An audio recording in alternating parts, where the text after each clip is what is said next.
In the 1930s, an archaeologist working in ancient Babylonian site cracked open a clay cylinder that had been sealed for nearly 5 millennia.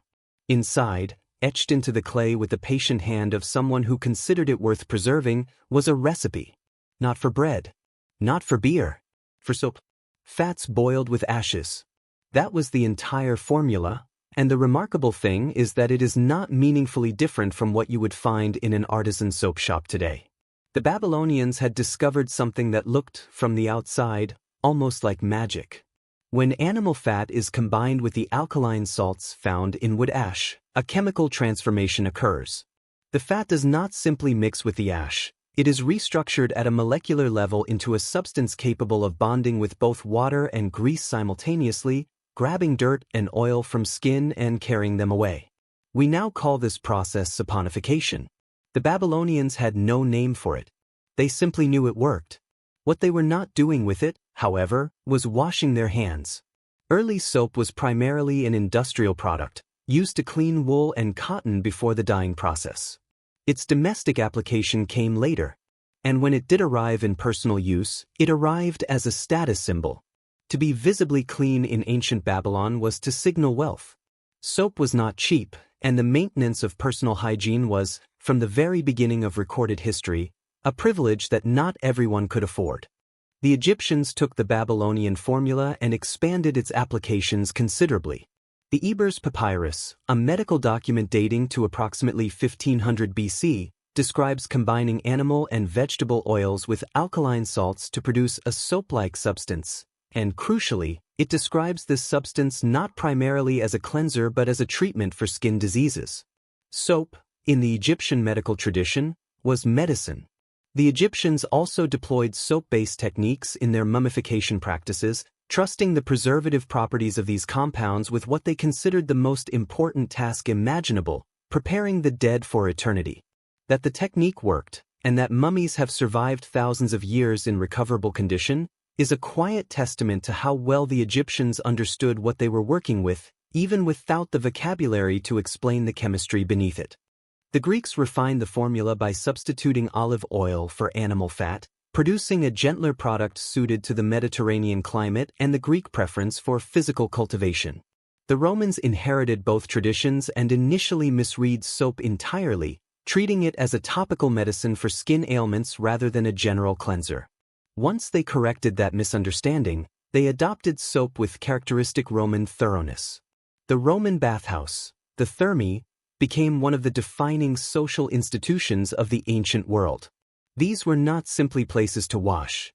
They were where business was conducted, relationships were built, gossip was exchanged, and social hierarchies were performed and contested. The largest facilities included hot pools, cold pools, steam rooms, gymnasiums, and libraries. Soap was woven into the fabric of daily Roman civic life in a way it had never been before. Pliny the Elder documented Roman soap-making with near-scientific precision, describing the combination of goat fat and beechwood ash and noting with evident admiration that the Celtic peoples had particularly mastered the craft, using their sapo for cleansing hair and skin alike. That word, sapo, is the direct root of the modern word soap. As the Roman Empire expanded across Europe, it carried soap-making knowledge with it from Spain to Britain, embedding the practice into cultures that had no prior tradition of it. And then Rome fell.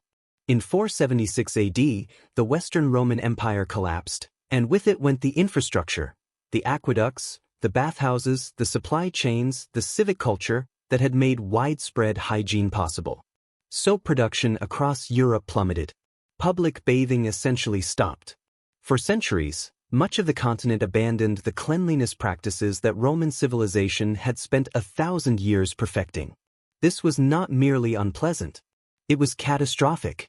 The absence of basic hygiene created conditions in which disease moved with almost no resistance. When the Black Death arrived in the 14th century, it tore through a population whose collective immune defense had been quietly undermined for generations by the simple act of not washing. While Europe descended into its hygiene dark age, the rest of the world did not follow. In Japan, daily bathing remained culturally central throughout this entire period. In Iceland, Naturally heated hot springs served as communal gathering places every Saturday evening. And across the Islamic world, soap-making did not merely survive. It flourished into something approaching a science. A Persian chemist named Al-Razi, working in the late 9th century AD, conducted what amounts to the first rigorous comparative testing of soap formulations, demonstrating through systematic experimentation that vegetable oil-based soaps were dramatically more effective than those made from animal fats. He documented his findings in a work called Kitab al-Asrar, the Book of Secrets, and in doing so produced one of the earliest examples of empirical chemistry in recorded history. In the Syrian city of Aleppo, soap makers developed what is widely considered the world's first luxury soap, blending olive oil with laurel berry oil in precise ratios to produce a product whose reputation spread far beyond the region. When European crusaders encountered Aleppo soap, they were sufficiently impressed that they established dedicated trade routes to import it. Soap returned to Europe, in part, on the back of a holy war. The history of hygiene is rarely straightforward. By the 12th century, soap was back in European commercial life and quickly becoming serious business. England, France, Italy, and Spain, the latter two with their abundant olive oil supplies, emerged as early manufacturing centers, and soap-making guilds appeared for the first time. These were not casual associations. They were powerful, hierarchical organizations with rigorous apprenticeships, strict quality controls, and the authority to determine who could and could not practice the craft. They standardized recipes, regulated ingredients, and created something resembling the first product brands centuries before branding existed as a concept. The form of soap changed during this period in a way that mattered enormously for commerce. For most of its history, soap had been soft, a mushy paste difficult to store, transport, and sell in any reliable quantity. The hard soap bar, the form we recognize today, was a Middle Eastern innovation that arrived in Europe through trade. Made with olive oil and a specific alkaline solution, it produced a firm, durable product that could be cut into uniform bars, stamped with a maker's mark, stacked on shelves, and shipped across continents. It transformed soap from a local craft into a global commodity. And then governments intervened. For centuries, soap was taxed as a luxury item in England and across several other European countries. The practical consequence was stark and simple. Clean hands were a privilege of the wealthy.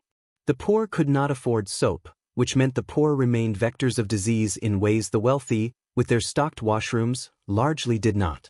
It was not until the mid-19th century that the soap tax was finally repealed and, for the first time in history, soap became genuinely accessible to ordinary people. In 1847, a Hungarian physician named Ignaz Semmelweis was working at the Vienna General Hospital when he noticed something that had been plainly visible for years and that nobody wanted to examine too closely. The hospital's maternity ward was divided into two sections. Ward 1 was staffed by doctors and medical students. Ward 2 was staffed by midwives. The mortality rate in Ward 1 was 5 times higher than in Ward 2. Women admitted to Ward 1 died at such alarming rates that some preferred to give birth in the streets rather than be assigned there. The hospital's own statistics confirmed this, year after year. Semmelweis investigated and made a connection that seems almost impossibly obvious in retrospect.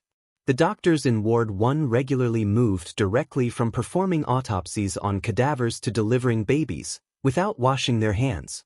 The midwives in Ward 2 worked only with living patients. Semmelweis proposed a solution. Doctors should wash their hands with a chlorinated lime solution before touching patients. The death rate in Ward 1 dropped from over 13% to just over 1%.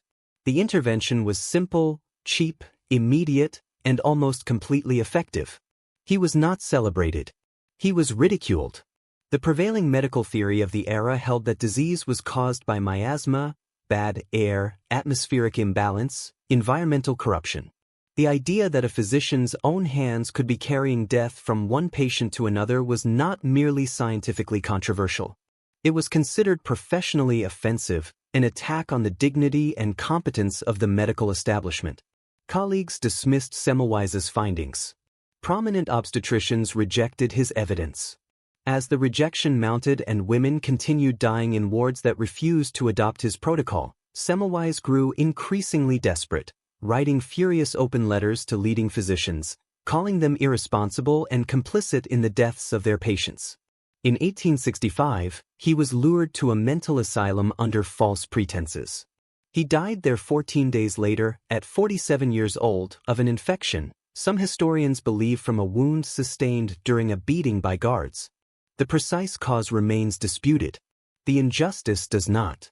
It would take another 2 decades, and the foundational work of Louis Pasteur and Joseph Lister on germ theory, before the medical world formally accepted what Semmelweis had demonstrated with soap and water and a controlled observation in a Vienna hospital ward. Today he is recognized as the father of hand hygiene. There are statues of him. A university in Budapest bears his name. He saw none of it. In 1791, a French chemist named Nicolas Leblanc patented a process for manufacturing soda ash from common salt, and in doing so dismantled one of the primary cost barriers that had kept soap expensive for centuries. Before Leblanc's process, soap was accessible to roughly 12% of the French population. Within a decade of its widespread adoption, that figure had risen to 78%. Infection rates fell in tandem. By the mid-19th century in America, companies like Procter & Gamble, Colgate, and Lever Brothers were doing something that went beyond manufacturing soap. They were manufacturing a cultural expectation. Cleanliness is next to godliness was not merely a proverb, it was a marketing strategy, and an extraordinarily effective one. Soap became embedded in the moral vocabulary of middle-class domestic life in a way that made purchasing it feel less like commerce and more like virtue. Then came the wars. Both World War I and World War II created severe shortages of the animal and vegetable fats required for traditional soap production, forcing chemists to develop synthetic alternatives that could replicate soap's cleaning properties using different chemical pathways. These compounds became known as detergents, and their dominance over the market that followed the wars produced one of the quiet ironies of this entire history. Most of what is sold as soap today is technically detergent. The bar in your shower is almost certainly a detergent. The liquid by your sink is almost certainly a detergent. True soap, made from fat and lye in the manner the Babylonians discovered 5,000 years ago, is now a specialty product, the original formula displaced by the substitute it made necessary. In March 2020, as a global pandemic shuttered cities and cleared store shelves, a chemistry professor at the University of New South Wales named Pally Thordarson posted a Twitter thread explaining how soap works at the molecular level. It was retweeted over 140,000 times, which suggests that most of the world had been using soap daily for their entire lives without knowing why it worked. The explanation is worth understanding because it is genuinely elegant. A virus like SARS-CoV-2 is, at its most fundamental level, a packet of genetic material wrapped in a fatty membrane. Soap molecules are structured with 2 chemically distinct ends, one end attracted to water, the other attracted to fat.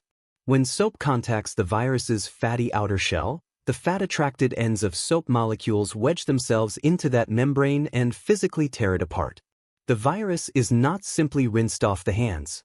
It is destroyed, structurally dismantled at the molecular level by the same basic chemical mechanism the Babylonians stumbled upon when they combined fat with ash in 2800 BC. Hand sanitizer achieves a similar result, but less completely. Soap is more effective not only because it disrupts the virus's membrane but because it simultaneously lifts dirt, bacteria, and viral particles from the skin's surface and carries them away with the water. A 4,800-year-old invention turned out to be among the most powerful tools available against a 21st century pandemic. The full accounting of what soap has done for humanity resists easy summary.